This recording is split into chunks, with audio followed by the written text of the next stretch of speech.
Hello everyone and welcome back to TowerGate. It is TowerGate day number 1245, September the 19th, 2020, Saturday. Thank you so much for tuning in. Alrighty, well, it looks like Ruth Buzzy Ginsburg is dead. Trump must immediately submit his list, or certainly his nominee, to the Senate, and McConnell must hold the vote.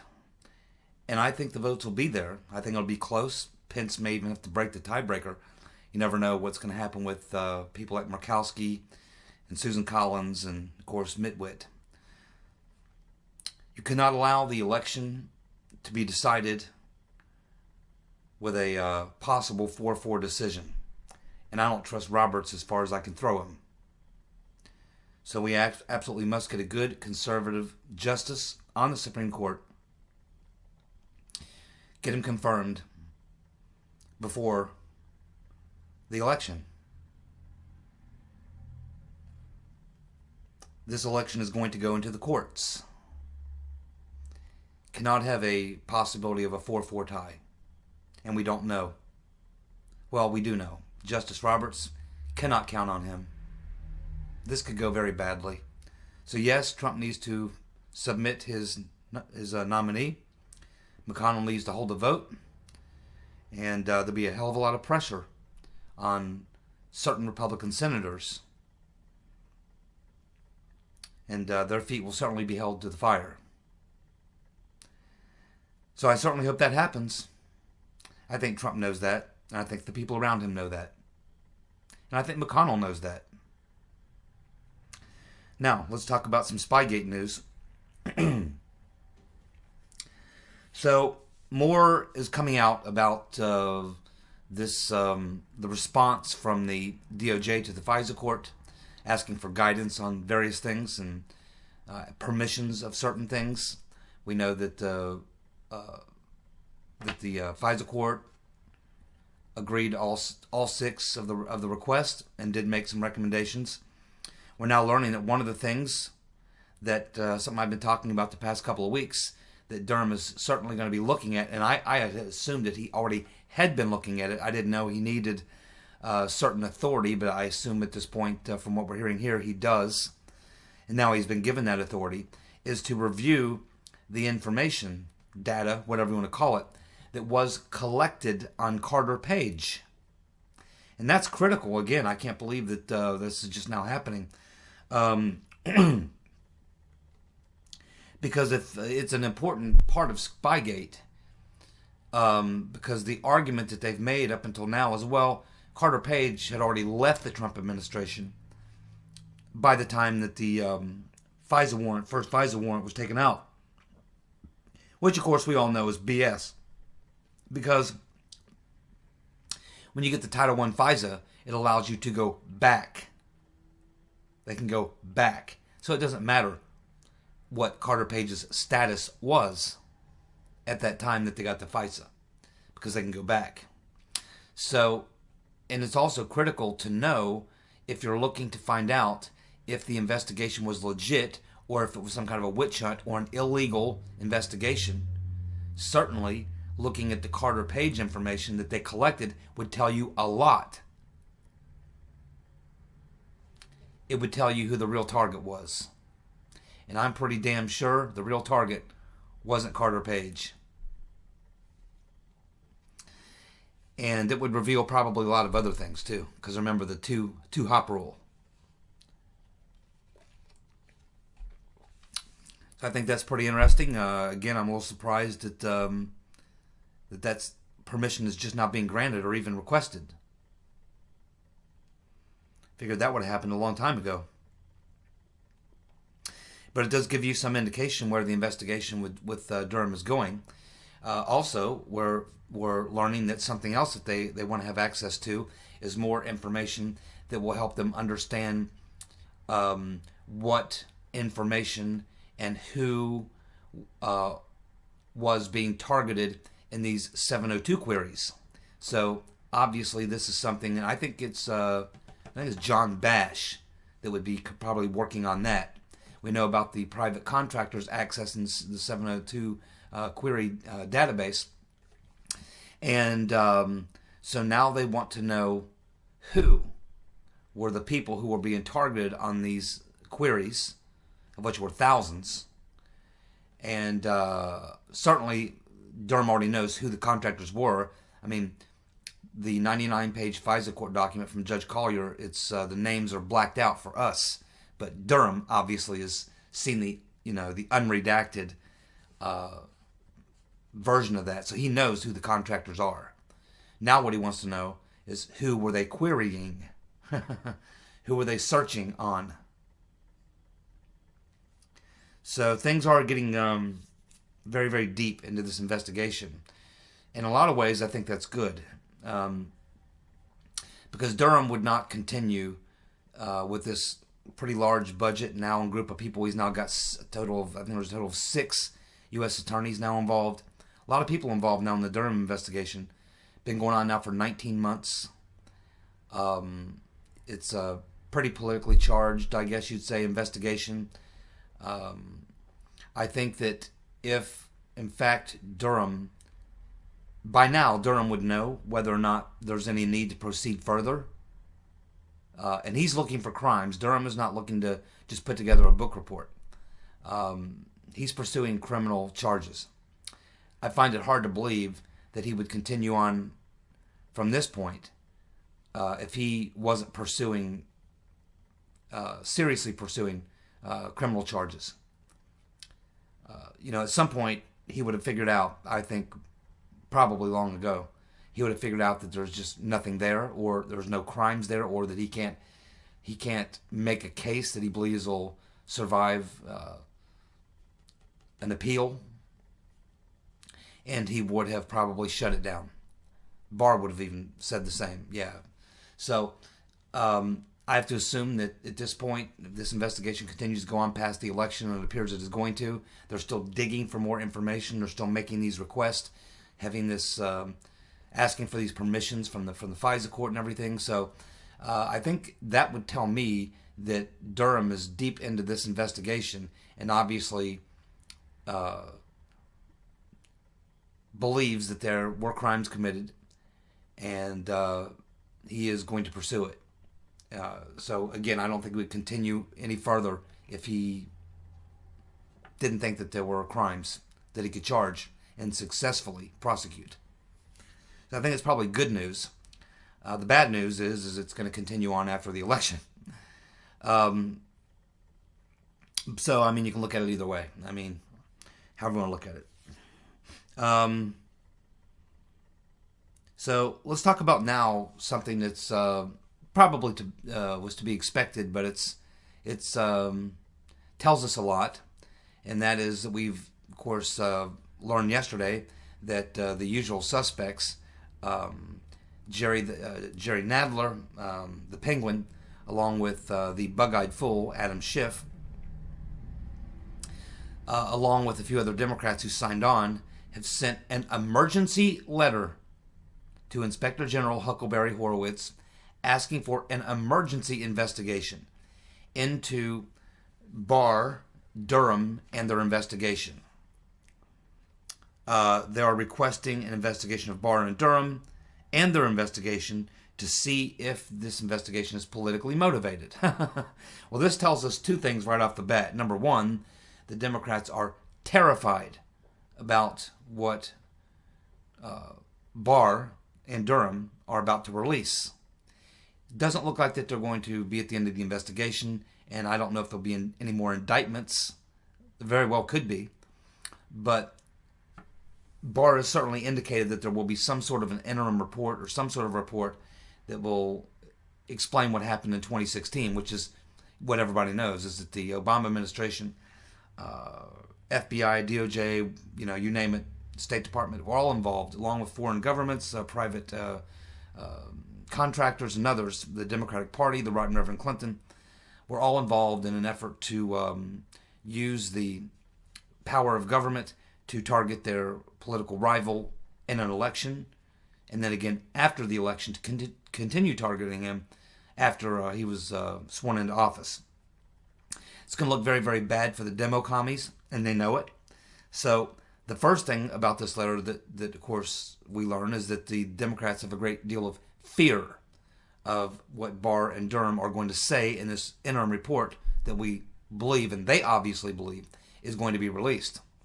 It also tells us that these people are pretty stupid, because the Inspector General, number one, he's not over the Attorney General. In fact, it's the other way around. The Attorney General is the top man at the Justice Department, not Inspector General Huckleberry Horowitz. That's the first thing.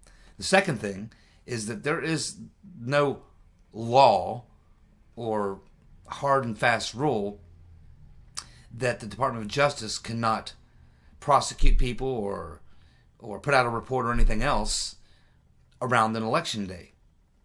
The only rule that they have, and it's not even a law, it's a rule, is that you don't release information that would be on someone running for political office. The people that Barr and Durham are targeting right now, Strzok, Page, Comey, Clapper, whoever, none of these people are running for election. The only people running for election are Trump and Pence and Harris and Biden. So whatever they're talking about here would not apply. The next thing is that there are provisions in there for reasons why that the Attorney General might release some sort of a report or something this close to an election, and that is that the American people would have a right to know. And I think that plays very strongly in Barr's favor, because yes, the American people do have a right to know if there was malfeasance carried out in the previous election. Yes, the American people would need to know that and would have every right to know that, and it's in the public interest to get this information out. It is important, and it will to some degree affect the election. I mean, it will. But it's going to affect the election either way. If you don't get the information out, then the perpetrators get to have a second election after what they did in 2016, because they had the 2018 midterm, and that worked in their favor. Now you'd have a 2020 election, the second election, where the general public would still not know the shenanigans that went on in 2016 that had a lot to do with how things turned out in 2018. So you could make the Democrats, you could make their argument exactly the other way. So it's not going to, it's not going to matter. This letter, Horowitz is going to look at it and go, nothing I can do. The Attorney General wants to have an investigation of an investigation. He can do it. He runs the damn Department of Justice. I'm just the Inspector General. And what would he be investigating? Especially since it was Horowitz's report, which the Democrats apparently haven't read, where Horowitz himself points out all the problems. So the idea of whether the investigation is justified is a joke.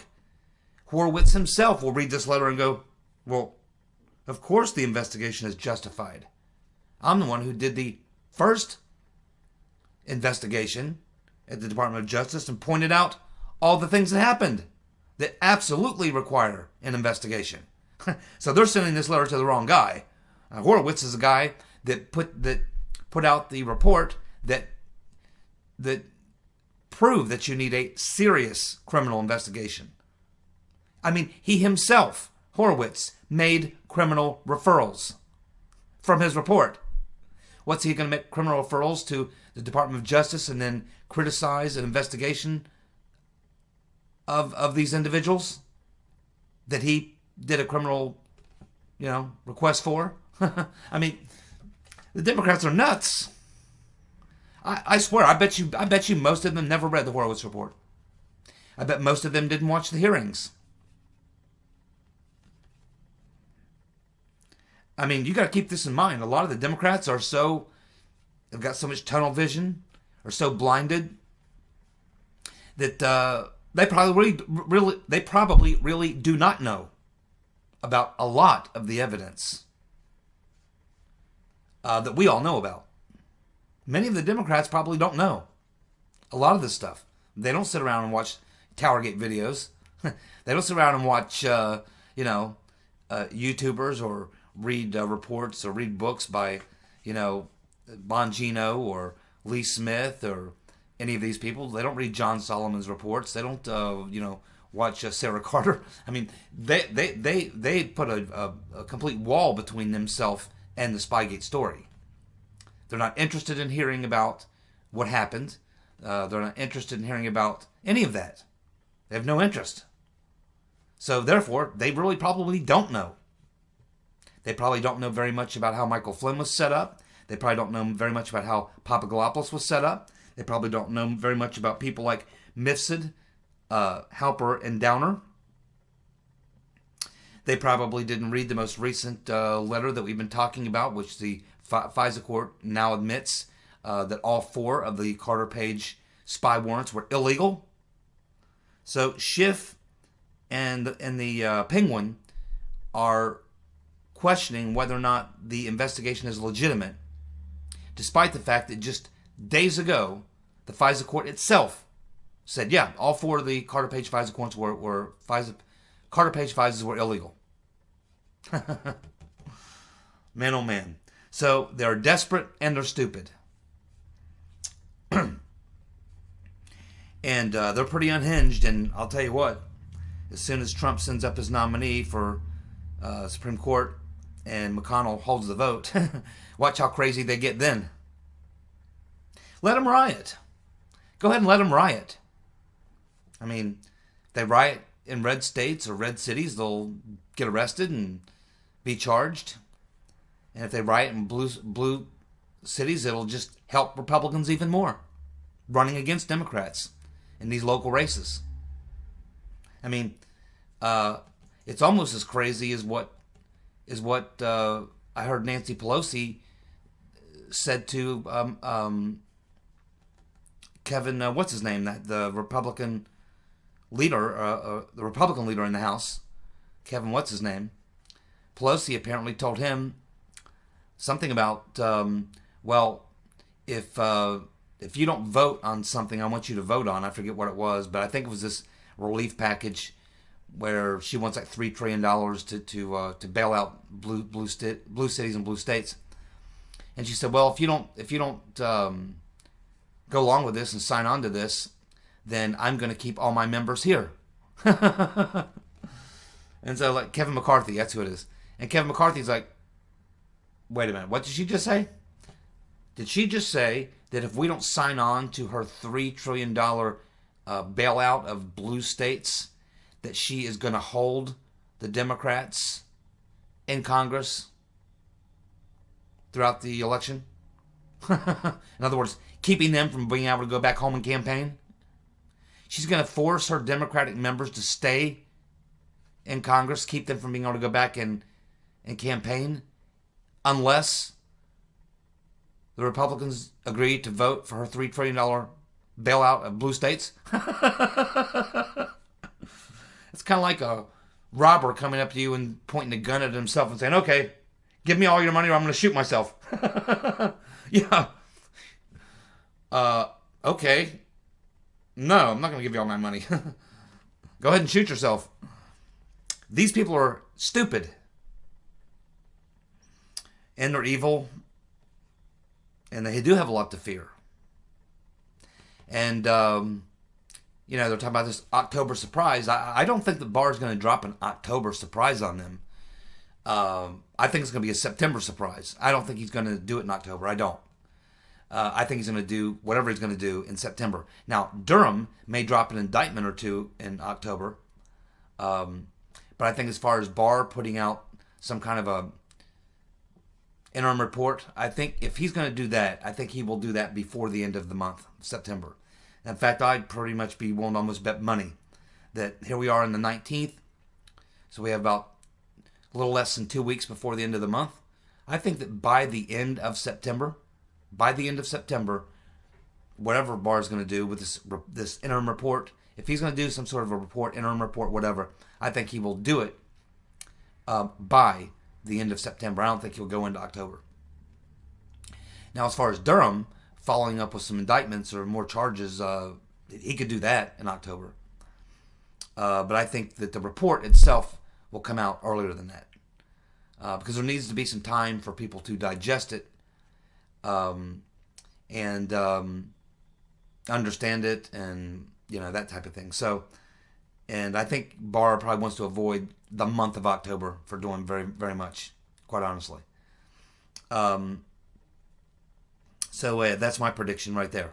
I think if Barr and Durham are going to do anything before the election, they'll do it before the end of the month. I think October is just something they probably want to stay away from. It's already going to be, toxic enough. Why give that talking point of October surprise? Do it in September. And I believe he will.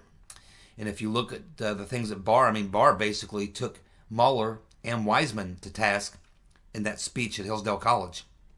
He took off the gloves quite a bit in that speech at Hillsdale College. Don't know if you saw it. Pretty damn good speech.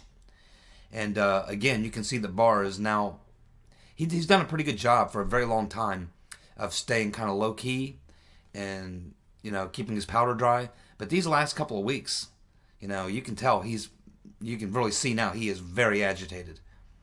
And and he said a lot of things in that Hillsdale College speech that were pretty hardcore.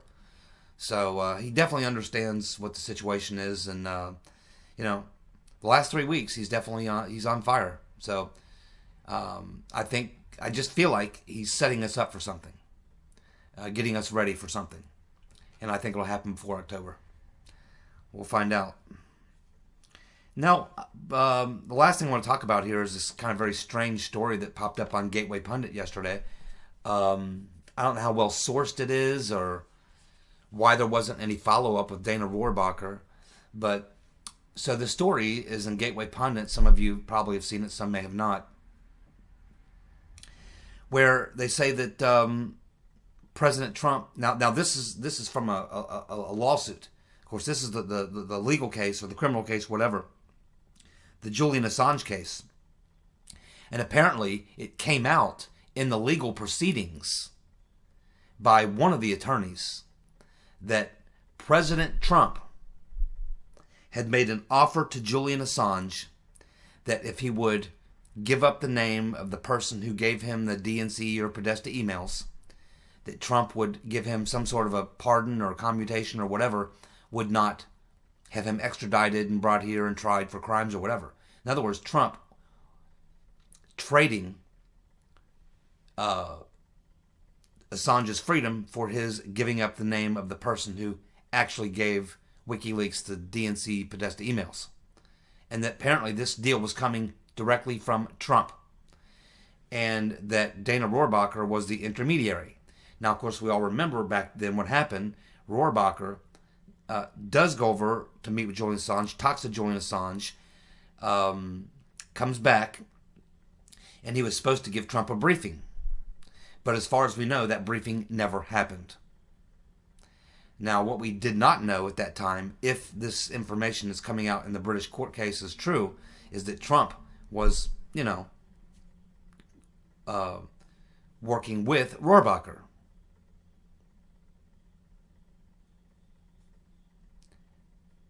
And, there's nothing wrong with that. It's an interesting way to handle it. I don't have any problem with it, but it's probably not the way that I would have handled it. But regardless, assuming it is true, and this is what's coming out in a court hearing, so, and it's coming from one of the lawyers, so we have to assume that there's some truth to it, that Rohrabacher went over and pitched Assange and basically said, hey, the President of the United States is willing to cut you loose, not extradite you, not press charges against you, if you will produce the name of the person who gave you the Podesta and DNC emails. Now, what we don't know is whether or not Assange ever agreed to the deal. The last we heard on this, and it's been a long time now, the last we heard on this is that the meeting did not happen between Rohrabacher when he came back. That the meeting between him and Trump never happened, and I don't know why. I can't remember. It's been too long. And then of course Rohrabacher then loses his seat in Congress because of the after election ballot harvesting, of course. Now I don't know if he's running again to win that seat back or not, but he probably is because he held that seat for a long time, and it's kind of a district that is in play. I'm sure, especially now. So hopefully that'll happen. Be interesting to know. I mean, I was really surprised that whoever got this story didn't contact, or maybe they tried, but they didn't say anything in the story about trying to contact Rohrabacher to find out, number one, is that true? Did the president use you as an intermediary to make the offer to Assange? Number two, did Assange respond positively to the request? Is this something he'd be willing to do? Number three, did you ever communicate with the president afterwards to give him the response from Assange? That'll be three questions I think you want to ask Dana Rohrabacher. I would have asked those questions, or would have tried, to get those questions answered from Rohrabacher before I wrote the story. Because it kind of leaves the story hanging. Maybe they'll follow up on it. I don't know. Rohrabacher is out there somewhere. I mean, it's probably not too hard to find. I'm sure he'd have no problem. If the journalist called him on the phone and asked him about it, he probably wouldn't have any problem answering your questions. So I hope someone follows up on that. I'd like to learn more about that. It's worth considering. Okay, so it looks like that's about all we got for today. So I'll be back as soon as we have some more news to report. Hopefully that'll be tomorrow, and hopefully it'll be something good. See you guys. Bye.